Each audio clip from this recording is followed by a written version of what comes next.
মৰমৰ ছাত্ৰ ছাত্ৰীসকল, আজি আমি দশমমান শ্ৰেণীৰ বিজ্ঞানৰ অধ্যায় 12 প্ৰয়োজনীয় এটা চেপ্টাৰ বিদ্যুতৰ বিষয়ে আলোচনা কৰিবলৈ আগবাঢ়িছোঁ। এই চেপ্টাৰটো আমাৰ বাবে যথেষ্ট প্ৰয়োজনীয় আৰু এই চেপ্টাৰটোত প্ৰধানত আমি জানিব লাগিব আধানৰ বিষয়ে। এতিয়া আমি যদি ইলেক্ট্ৰিচিটিত আধান নাজানো তেতিয়াহ'লে ইলেক্ট্ৰিচিটি অধ্যয়ন অৰ্থহীন হৈ ৰ'ব। এতিয়া প্ৰথমটো প্ৰশ্ন তেন্তে আমাৰ মনলৈ আহিল, আধাননো কি? আধান কি তাৰ সঠিক উত্তৰ পাবলৈ আমি নৱম শ্ৰেণীৰ পৰমাণুৰ ধাৰণালৈকে আমি পিছুৱাই গৈছোঁ। আমি নৱম শ্ৰেণীতে বিভিন্ন পৰমাণুৰ বিষয়ে বিশদভাৱে আলোচনা কৰি আহিছোঁ। পৰমাণুবোৰৰ বিষয়ে যেতিয়া আমি আলোচনা কৰিছোঁ, আমি তাত পাইছিলোঁ যে পৰমাণুবোৰ বিভিন্ন মৌলিক কণিকাৰ দ্বাৰা গঠিত আৰু সেই মৌলিক কণিকাসমূহ বিভিন্ন সময়ত বিভিন্নজন বিজ্ঞানৰ মনীষীয়ে আমাৰ বাবে সহজকৈ আৱিষ্কাৰ কৰি থৈ গৈছিল আৰু সেই মৌলিক কণিকাসমূহ আমি জানো ইলেক্ট্ৰন, প্ৰটন আৰু নিউট্ৰন। এতিয়া প্ৰশ্ন হ'ল, এই কণিকাসমূহক কিয় মৌলিক বুলি কোৱা হৈছে? মৌলিক বুলি কোৱাৰ ধাৰণা, এই কণিকাসমূহ এতিয়ালৈকে ভাঙিব পৰা যোৱা নাই, অৰ্থাৎ বিভাজন কৰি দিলে, ইহঁতক ভাঙি দিলে ইহঁতৰ কোনো অস্তিত্ব নাথাকে। যিহেতু ইহঁত অবিভাজ্য, ইহঁতক ভাঙিব পৰা যোৱা নাই, এই ইলেক্ট্ৰন, প্ৰটন আৰু নিউট্ৰনক মৌলিক কণিকা বুলি কোৱা হৈছে। আমি যদি উদাহৰণ হিচাপে ছডিয়াম পৰমাণুৰ কথা মনলৈ আনো, ছডিয়াম পৰমাণুত 11টা প্ৰটন আছে, অৰ্থাৎ আমি তাৰ পৰমাণু ক্ৰমাংকৰ পৰাই গম পাওঁ তাত 11টা প্ৰটন আছে আৰু যিহেতু পৰমাণুটো প্ৰথম অৱস্থাত আছে আৰু সাধাৰণতে পৰমাণুবোৰ প্ৰথম অৱস্থাতে থাকে, সেয়েহে তাত থকা ইলেক্ট্ৰনৰ সংখ্যাও 11টা। এতিয়া ইয়াত ইলেক্ট্ৰন আৰু প্ৰটনৰ কথা আমি আলোচনালৈ আনিছোঁ, লগত নিউট্ৰনৰ কথাও নিশ্চয় ক'ব লাগিব। ইয়াত নিউট্ৰনৰ বিশেষ সংখ্যাও ছডিয়ামত প্ৰাপ্ত, কিন্তু আমি নিউট্ৰনৰ কথা আমাৰ আলোচনালৈ নানো যিহেতু নিউট্ৰনৰ সেই বিশেষ গুণটো নাই আৰু সেই গুণটো, যিটো গুণৰ বিষয়ে আমি আলোচনা কৰিব গৈছোঁ, সেইটো হৈছে আধান। এতিয়া ইলেক্ট্ৰন আৰু প্ৰটন যেতিয়া আৱিষ্কাৰ হৈছিল, এই দুয়োবিধ কণিকাই এটা বিশেষ গুণ প্ৰদৰ্শন কৰিছিল আৰু সেই গুণটো হৈছে ইহঁতক যদি, অৰ্থাৎ ইলেক্ট্ৰন আৰু প্ৰটনক যদি কোনো বিদ্যুৎ চুম্বকীয় ক্ষেত্ৰলৈ লৈ যোৱা যায়, মই ইয়াত সৰলভাৱে এখন বিদ্যুৎ চুম্বকীয় ক্ষেত্ৰ সীমা এটা দেখুৱাইছোঁ। আচলতে এনেধৰণৰ সীমাৰে বিদ্যুৎ চুম্বকীয় ক্ষেত্ৰ দেখুৱাব পৰা নাযায়, কিন্তু আমাৰ বুজাৰ সুবিধাৰ অৰ্থে আমি এখন ফিল্ড এখন দেখুৱাইছোঁ, ক্ষেত্ৰ এখন, যিখন ক্ষেত্ৰক মই বিদ্যুৎ চুম্বকীয় ক্ষেত্ৰ বা ইলেক্ট্ৰমেগনেটিক ফিল্ড বুলি দেখুৱাইছোঁ। এই ক্ষেত্ৰখনত যদি ইলেক্ট্ৰন, প্ৰটন আৰু প্ৰটনক নিয়া হয়, তেতিয়া ইলেক্ট্ৰন আৰু প্ৰটনে বল অনুভৱ কৰে, অৰ্থাৎ সেই ইলেক্ট্ৰমেগনেটিক ফিল্ডখনে বা বিদ্যুৎ চুম্বকীয় ক্ষেত্ৰখনে ইলেক্ট্ৰন আৰু প্ৰটনৰ ওপৰত বল প্ৰয়োগ কৰিব। সি আকৰ্ষণী বা বিকৰ্ষণী হ'ব পাৰে। এতিয়া যি গুণৰ বাবে এই ইলেক্ট্ৰন আৰু প্ৰটনৰ ওপৰত ইলেক্ট্ৰমেগনেটিক ফিল্ডখনে বল প্ৰয়োগ কৰিলে সেই বিশেষ গুণক আধান বুলি কোৱা হৈছে আৰু সেই বিশেষ গুণ ইলেক্ট্ৰন আৰু প্ৰটনৰ ক্ষেত্ৰত দেখিবলৈ পোৱা যায়। কিন্তু নিউট্ৰনক যদি তেনে এখন ইলেক্ট্ৰমেগনেটিক ফিল্ডলৈ নিয়া যায়, সি কোনো বল অনুভৱ নকৰে আৰু ইয়াৰ পৰা আমি স্পষ্টভাৱে ক'ব পাৰোঁ তাৰ মানে নিউট্ৰনৰ সেই বিশেষ গুণটো নাই, যিটো গুণ ইলেক্ট্ৰন আৰু প্ৰটনৰ আছে। সেই গুণটোকে নামকৰণ কৰা হ'ল আধান বুলি। তো তেন্তে আমি বুজি পালোঁ আধাননো কি? আধান হৈছে যে মৌলিক কণিকা ইলেক্ট্ৰন আৰু প্ৰটনৰ এক বিশেষ গুণ, যি গুণৰ বাবে বিদ্যুৎ চুম্বকীয় ক্ষেত্ৰত ইহঁতে বল অনুভৱ কৰে। আমি সেই আধানৰ বিষয়ে আলোচনা কৰিছোঁ। এতিয়া ইলেক্ট্ৰনৰ সেই আধানৰ যি প্ৰকৃতি, অৰ্থাৎ ইলেক্ট্ৰনে ইলেক্ট্ৰমেগনেটিক ফিল্ড এখনত যি ধৰণৰ বল অনুভৱ কৰে, প্ৰটনে সম্পূৰ্ণ তাৰ বিপৰীত ধৰণৰ বল অনুভৱ কৰা হেতুকে ধাৰণা কৰা হ'ল, ক্ষেত্ৰ যিহেতু এখনেই, কিন্তু ইলেক্ট্ৰন আৰু প্ৰটন দুটা ভিন্ন হোৱা বাবেই ইহঁতে বেলেগ বেলেগ বল অনুভৱ কৰিছে, নিশ্চয় ইহঁতৰ আধানৰ প্ৰকৃতি ভিন্ন। আৰু সেয়েহে ইলেক্ট্ৰনৰ আধানক নামকৰণ কৰা হ'ল ঋণাত্মক আধান বুলি আৰু প্ৰটনৰ আধানক নামকৰণ কৰা হ'ল ধনাত্মক আধান বুলি। সেয়ে আজি আমি আলোচনাত আমি চিনি পালোঁ ইলেক্ট্ৰনৰ আধান প্ৰকৃতিত ঋণাত্মক আৰু প্ৰটনৰ আধান প্ৰকৃতিত ধনাত্মক। এতিয়া আধানৰ প্ৰকৃতি ঋণাত্মক আৰু ইলেক্ট্ৰনৰ আধানৰ মান যদি আমি জানিব বিচাৰো আৰু সেই মান হৈছে 1.6 into 10 to the power minus 19 coulomb আৰু এই কুলম যেটো আধানৰ একক এই নামটো এজন বিজ্ঞানীৰ কুলম নামৰ বিজ্ঞানীজনৰ নামৰ সন্মানাৰ্থে দিয়া হৈছে তো আমি এতিয়া গম পালো আধানৰ একক কুলম আৰু ইলেক্ট্ৰনৰ আধানৰ মান 1.6 into 10 to the power minus 19 coulomb ঠিক একে ধৰণে প্ৰটনৰ বিষয়েও সেইখিনি কথা আমি আলোচনা কৰি ৰাখো প্ৰটনৰ আধান পজিটিভ অৰ্থাৎ ধনাত্মক গুণ সম্পন্ন আৰু ইয়াৰ মানো ইলেক্ট্ৰনৰ আধানৰ মানৰ সৈতে সমান অৰ্থাৎ 1.6 into 10 to the power minus 19 coulomb মাত্ৰ ই পজিটিভ আৰু ই নেগেটিভ কিন্তু আমি ইলেক্ট্ৰিচিটিত পজিটিভ আধানৰ বিষয়ে বিশদভাৱে আলোচনা নকৰো আমি হেহে আমাৰ আলোচনা সীমাবদ্ধ ৰাখিম ইলেক্ট্ৰনৰ আধান বা ইলেক্ট্ৰনৰ ওপৰত হেহে ইয়াৰ পিছৰ পৰ্যায়ত আমি জানিব বিচাৰিছো 1 কুলম আধানত থকা ইলেক্ট্ৰনৰ সংখ্যা এতিয়া আমি বুজি পালো যে 1.6 into 10 to the power minus 19 coulomb মানে এটা ইলেক্ট্ৰন তেতিয়া 1 কুলম আধানত কিমানটা ইলেক্ট্ৰন থাকিব পৰীক্ষাত এই প্ৰশ্নটো সাধাৰণতে আহে তো আমি অলপ গাণিতিকভাৱে তাক কেনেকৈ নিৰ্ণয় কৰিব পৰা যায় তাৰো ইয়াত আলোচনা কৰা হৈছে আমাক সম্পৰ্ক দিয়া আছে এটা ইলেক্ট্ৰন সমান 1.6 into 10 to the power minus 19 coulomb আমি উলিয়াব লাগে 1 কুলম্বত কিমানটা ইলেক্ট্ৰন সেয়ে আমি বাক্যটো লিখিছো আমি জানো যে 1.6 into 10 to the power minus 19 coulomb is equal two এটা ইলেক্ট্ৰন এতেকে 1 কুলম সমান 1.6 into 10 to the power minus 19 এৰে 1 হৰণ অৰ্থাৎ 1 by 1.6 into 10 to the power minus 19 টা electron 1 by 1.6 10 to the power minus 19 তলত আছিল ওপৰলৈ লৈ গলে চিনটো নেগেটিভ চিনটো পজিটিভ হৈ যাব অৰ্থাৎ 1 by 1.6 into 10 to the power 19 টা ইলেক্ট্ৰন ইয়াক যদি দহেৰে পূৰণ কৰি দিও ওপৰত দহে গুণ তলত দহেৰে পূৰণ কৰিলে 1.6 ইনটু 10 16 দুয়েৰে কাটাকাটি কৰিলে বা সৰল কৰিলে 5 বাৰ আৰু দুয়েৰে হলক 8 বাৰ তো আমি পালো 5 by 8 into 10 to the power 19 টা ইলেক্ট্ৰন 5ক 8ৰে হৰণ কৰোতে 0.625 ইনটু 10 টু দি পাৱাৰ 19 টা ইলেক্ট্ৰন আৰু তাক আমি লিখিব পাৰো 6.25 ইনটু 10 টু দি পাৱাৰ 18 টা ইলেক্ট্ৰন ইলেক্ট্ৰনৰ সংখ্যা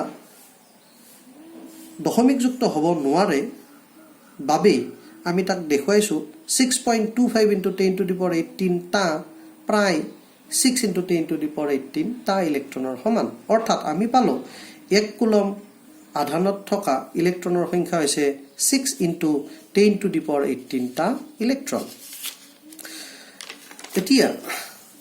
এতিয়া যদি আমাৰ মনলৈ প্ৰশ্ন আহে আৰু আমি জানিব বিচাৰো যে 1 কুলম সমান কিমান তেতিয়া আমি স্পষ্টভাৱে ক'ব পাৰো 1 কুলম হৈছে 6 ইনটু 10 টু দি পাৱাৰ 18 টা ইলেক্ট্ৰনৰ আধানৰ সমান এইখিনি কথালৈকে আমি বুজি পালো বুলি ধৰি ললো এতিয়া কোনো এটা আহিত বস্তু বুলি ক'লে আমি কি বুজি পাম কোনো এটা আহিত বস্তু বুলি ক'লে আমি দুটা কথা আমাৰ মনলৈ আহিব পাৰে আহিত বস্তু বুলি ক'লে বস্তুটো হ'ব পাৰে ধনাত্মকভাৱে আহিত বা ই হ'ব পাৰে ঋণাত্মকভাৱে আহিত যদি ধনাত্মকভাৱে আহিত তেতিয়া আমি বুজি পাব লাগিব যে সেই বিশেষ বস্তুটোত থকা প্ৰটনৰ সংখ্যা ইলেক্ট্ৰনৰ সংখ্যাতকৈ বেছি যাৰ বাবে হি ধনাত্মকভাৱে আহিত হৈ আছে আৰু যদি কোনো এটা বস্তু ঋণাত্মকভাৱে আহিত তেন্তে বস্তুটো থকা ইলেক্ট্ৰনৰ সংখ্যা প্ৰটনৰ সংখ্যাতকৈ বেছি অৰ্থাৎ ইলেক্ট্ৰনৰ সংখ্যা অধিক হলে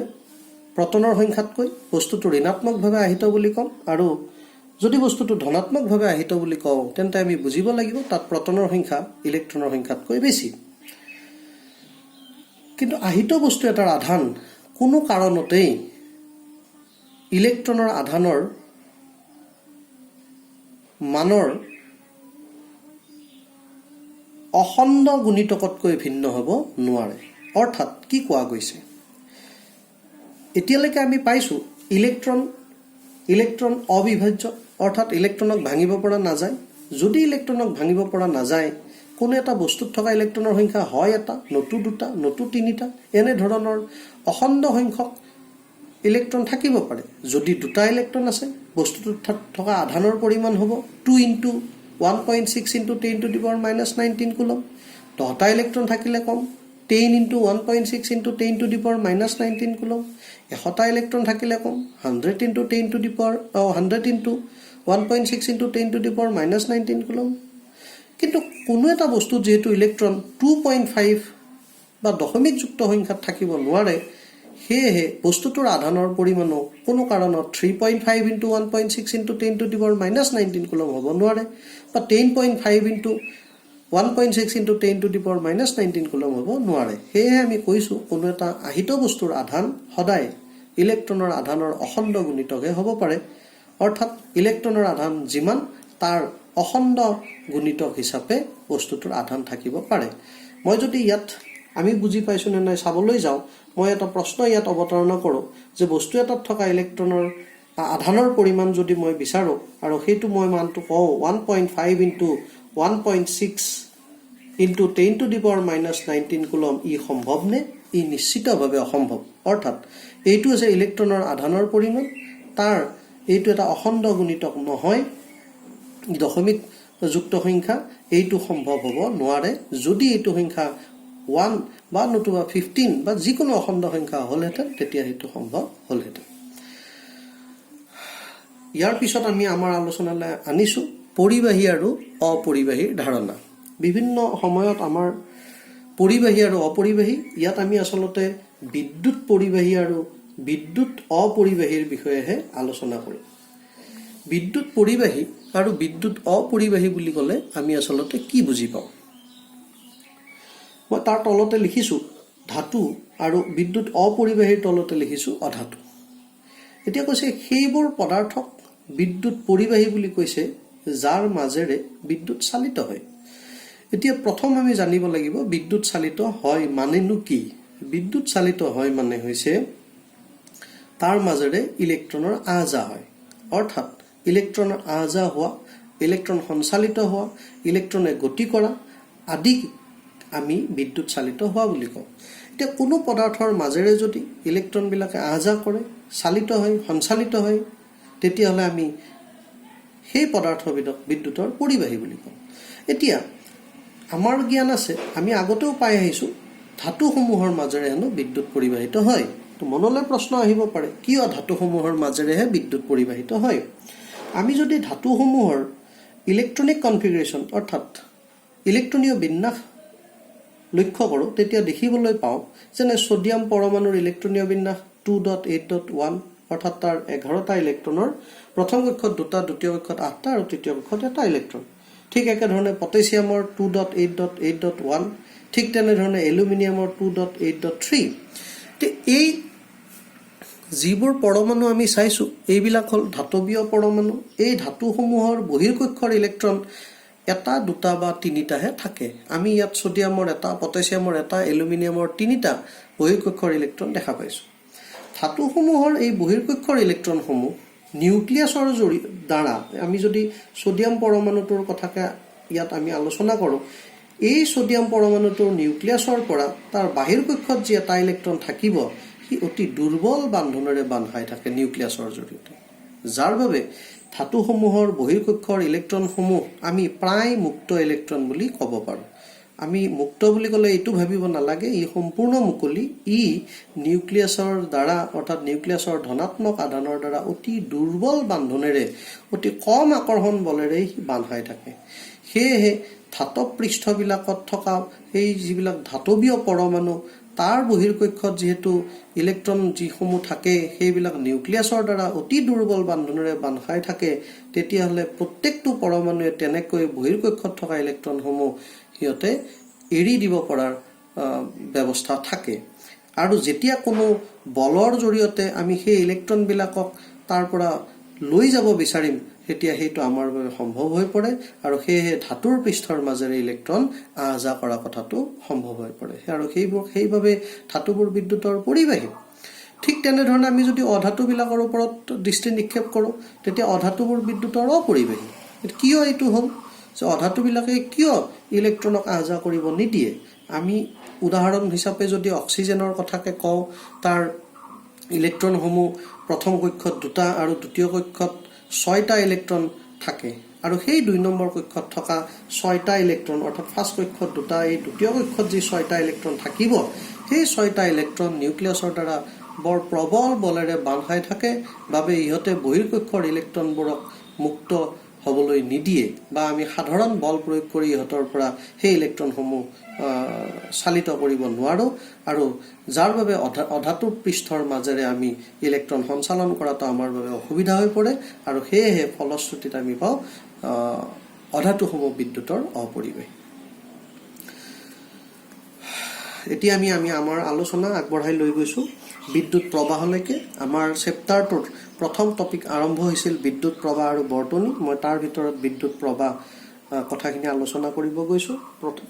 এতিয়ালৈকে আলোচনাৰ এইসমূহ কথাখিনি আছিলে আমাৰ একেবাৰে প্ৰাৰম্ভিক তথা প্ৰয়োজনীয় ধাৰণা। মই বিদ্যুৎ প্ৰবাহৰ বিষয়ে আলোচনা কৰিবলৈ গৈ ইয়াত এটুকুৰা ধাতৱীয় পৃষ্ঠ মই দেখুৱাইছোঁ। এই ধাতৱীয় পৃষ্ঠ টুকুৰাত মই কিছুমান ইলেক্ট্ৰন ইয়াতে দেখুৱাইছোঁ। আমি এনেধৰণে ধাতৱীয় পৃষ্ঠত ইলেক্ট্ৰন দেখিবলৈ নাপাওঁ, কিন্তু আমাৰ বুজাৰ সুবিধাৰ কাৰণে ধৰি লৈছোঁ ধাতৱীয় পৃষ্ঠত এনেধৰণে ইলেক্ট্ৰনসমূহ আছে। এতিয়া এই পৰিবাহীডালৰ মাজেৰে বিদ্যুৎ প্ৰবাহ বুলি ক'লে আমি কি বুজিম? যদি সম্ভৱ মই ইয়াত এই পৰিবাহীডালৰ দুয়োমূৰে কোনো বিশেষ বল প্ৰয়োগ কৰি যদি ইলেক্ট্ৰনবিলাকক এই পৃষ্ঠখনৰ মাজেৰে গতি কৰাব পাৰোঁ, তেতিয়া মই পৰিবাহীডালৰ মাজেৰে প্ৰবাহ চালিত হোৱা বুলি ক'ম। কাৰণ ইতিমধ্যে আমি কৈ আহিছোঁ যে ইলেক্ট্ৰনৰ সঞ্চালন, ইলেক্ট্ৰনৰ আহ যাহ, ইলেক্ট্ৰনৰ গতিয়েই হৈছে প্ৰবাহ। যদি কোনো বিশেষ কাৰ্যকৰী ব্যৱস্থাৰে মই ইলেক্ট্ৰনবিলাকক পৰিবাহীডালৰ মাজেৰে বোৱাই লৈ যাব পাৰোঁ, গতি কৰাব পাৰোঁ, তেতিয়া মই তাৰ মাজেৰে প্ৰবাহ চালিত হোৱা বুলি ক'ম। আৰু সেয়েহে মই প্ৰবাহৰ সংজ্ঞা ইয়াত উল্লেখ কৰিছোঁ। প্ৰবাহৰ সংজ্ঞাত আমি ক'ব পাৰোঁ যে পৰিবাহী এডালৰ মাজেৰে চালিত প্ৰবাহ বুলি ক'লে আমি পাওঁ পৰিবাহী এডালৰ কোনো এটা নিৰ্দিষ্ট বিন্দুৰ মাজেৰে মই এই পৰিবাহীডালৰ কোনো বিশেষ এটা বিন্দুত নিৰীক্ষণ কৰিম, আৰু সেই নিৰ্দিষ্ট বিন্দুটোৰ মাজেৰে 1 ছেকেণ্ডত যি পৰিমাণৰ আধান চালিত হ'ব বা 1 ছেকেণ্ডত চালিত হোৱা আধানৰ পৰিমাণক পৰিবাহীডালৰ মাজেৰে চালিত প্ৰবাহ বুলি কোৱা হয়। তো ডেফিনেশ্যনটোত আমাক কৈছে যে আমি পৰিবাহী এডালৰ কোনো এটা নিৰ্দিষ্ট বিন্দুত মাত্ৰ 1 ছেকেণ্ডৰ বাবে পৰ্যবেক্ষণ কৰিম, আৰু 1 ছেকেণ্ডত পৰিবাহীডালৰ মাজেৰে যি পৰিমাণৰ আধান চালিত হ'ব সেই চালিত হোৱা আধানৰ পৰিমাণক আমি প্ৰবাহ বুলি ক'ম, বা পৰিবাহীডালৰ মাজেৰে চালিত বিদ্যুৎ প্ৰবাহ বুলি ক'ব।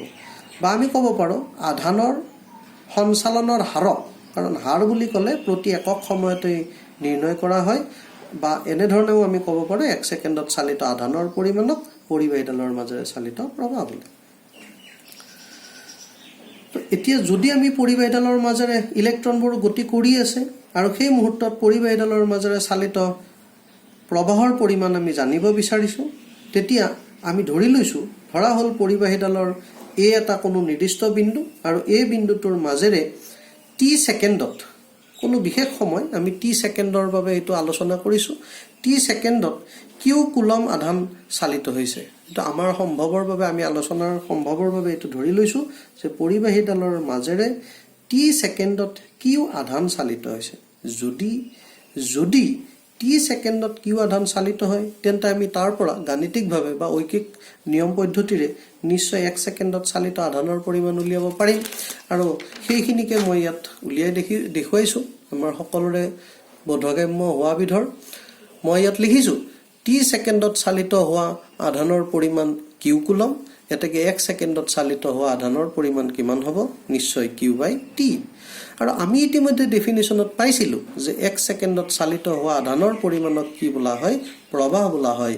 অৰ্থাৎ আমি ক'ব পাৰোঁ এই দীঘল বাক্যটোৰ ঠাইত প্ৰবাহ = q/t, আৰু প্ৰবাহক I আখৰটোৰ দ্বাৰা বুজালে I = q/t, যিয়ে আমাক পৰিবাহীডালৰ মাজেৰে চালিত প্ৰবাহৰ মান উলিওৱাত সুবিধা কৰি দিয়ে। অৰ্থাৎ প্ৰবাহ উলিয়াবলৈ হ'লে আমি নিশ্চয় পৰিবাহীডালৰ মাজেৰে চালিত আধানৰ পৰিমাণ, এইটো মনত ৰাখিব লাগে, দিছ ইজ চাৰ্জ, আধানৰ পৰিমাণ, it is not the amount of ইলেক্ট্ৰনৰ পৰিমাণ নহয়, কিন্তু সেই কথাটো আমি যাতে মনত ৰাখোঁ যে এইটো হ'ল আধানৰ পৰিমাণ, আৰু ডিভাইডেড বাই টাইম অৰ্থাৎ সময়েৰে যদি আধানৰ পৰিমাণক হৰণ কৰোঁ প্ৰতি একক সময়ত চালিত হোৱা আধানৰ পৰিমাণ আমি পাম আৰু তাকে আমি প্ৰবাহ বুলি কওঁ।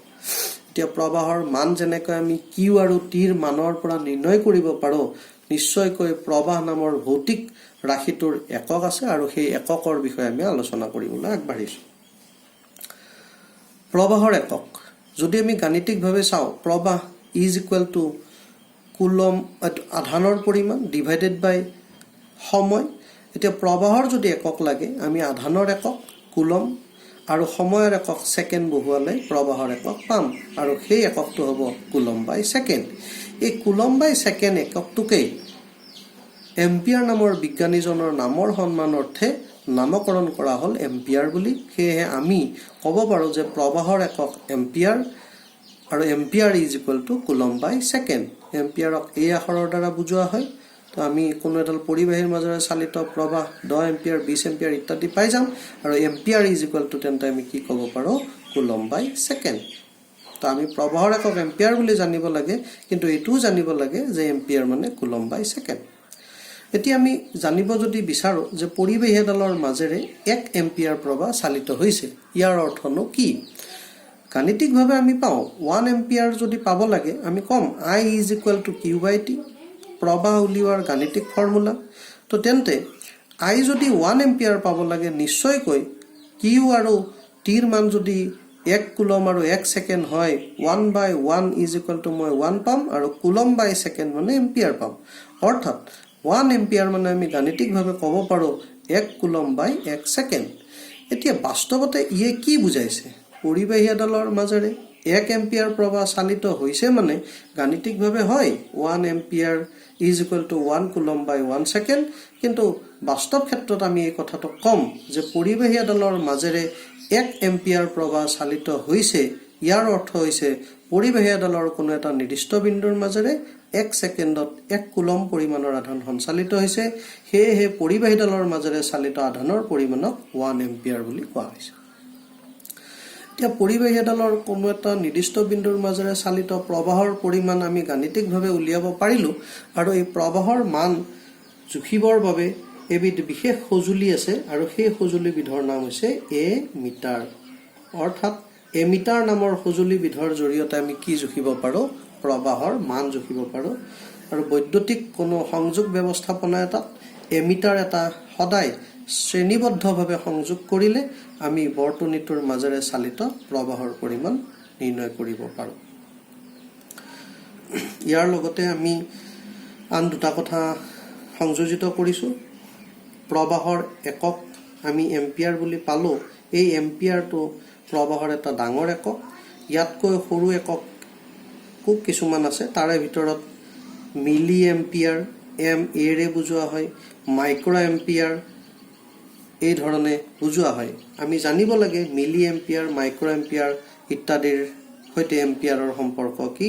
তো আমি জানিম তেতিয়া যে 1 মিলি ampere is equal two 10 to the power -3 ampere আৰু 1 micro' ampere is equal two 10 to the power -6 ampere.